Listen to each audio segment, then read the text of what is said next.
জুলাইয়ের ঐতিহাসিক ছাত্র আন্দোলন এবং সরকার পতনের পটভূমিতে নির্মিত হয়েছে স্বল্পদৈর্ঘ্য চলচ্চিত্র দ্য রিমান্ড।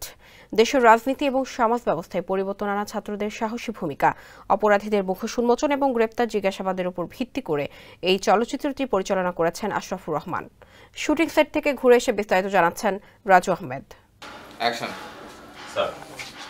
সরকার একবার ছাত্র আন্দোলনের মুখে কোটা সংস্কার আন্দোলন থেকে শুরু করে ছাত্র জনতার তুমুল প্রতিরোধে ৫ আগস্ট পতন ঘটে দীর্ঘ প্রায় ১৬ বছরের কর্তৃত্ববাদী সরকার শেখ হাসিনার। সাবেক সরকারের দীর্ঘদিনের চলমান দুর্নীতি, টেন্ডারবাজি, বিদেশি অর্থ পাচার, মানুষের কথা বলার অধিকার হরণ এবং সর্বোপরি মানুষের নিত্য পণ্যের লাগামহীন ঊর্ধ্বগতি জীবনকে অতিষ্ঠ করে তোলে।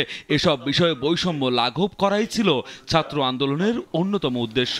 আবার সরকার এখন আদালতের মাধ্যমে এই কোটা পদ্ধতিটা পুনর্বহাল করাতে চাচ্ছে। Double million offer, Walton fridge কিনে পেতে পারেন ২০ লক্ষ টাকা, রয়েছে কোটি কোটি টাকার নিশ্চিত উপহার। এই আন্দোলনকে ঘিরে নির্মাণ হচ্ছে দ্য রিমান্ড নামে একটি চলচ্চিত্র। কদিন আগেই এফডিসিতে সিনেমার শুটিং শেষ হয়েছে।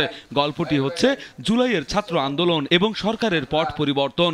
পরবর্তীতে বড় বড় পজিশনে থাকা বিভিন্ন নেতা ও মানুষের অপরাধ এবং গ্রেপ্তার ও ইন্টিগ্রেশনের ওপরই ভিত্তি করে এই সিনেমা নির্মাণ করেছেন আশরাফুর রহমান। জুলাইয়ের যে ছাত্র আন্দোলন, তারপরে সরকারের পট পরিবর্তন, এরপরে আপনার পরবর্তীতে বিভিন্ন অপরাধে অভিযুক্ত যেসব বিগত সরকারের বড় বড় পজিশনে থাকা মানুষগণ যারা ইতিমধ্যে গ্রেপ্তার হয়েছেন, যাদেরকে পুলিশ অ্যারেস্ট করার পরে আদালতে দেওয়ার পরে সেখান থেকে তাদের রিমান্ড জিজ্ঞাসাবাদের জন্য দেওয়া হয়, সেটার উপরে ভিত্তি করেই মূলত গল্পের নায়ক পারভেজ আবির বলেন, সমসাময়িক এই গল্পে ছাত্র আন্দোলনের গোটা বিষয়টি উঠে আসবে। ছাত্র আন্দোলনের পরে আমাদের যে নতুন আমরা একটি, কেউ বলছে স্বাধীনতা, কেউ বলছে মুক্তি, এরকম একটি পটভূমি নিয়ে এটি তৈরি করা হচ্ছে।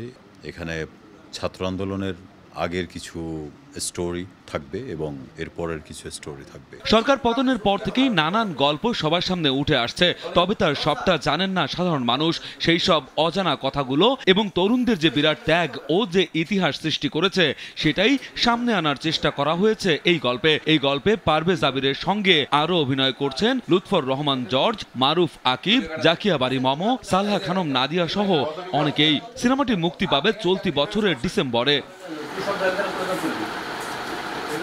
রাজু আহমেদ, কালবেলা।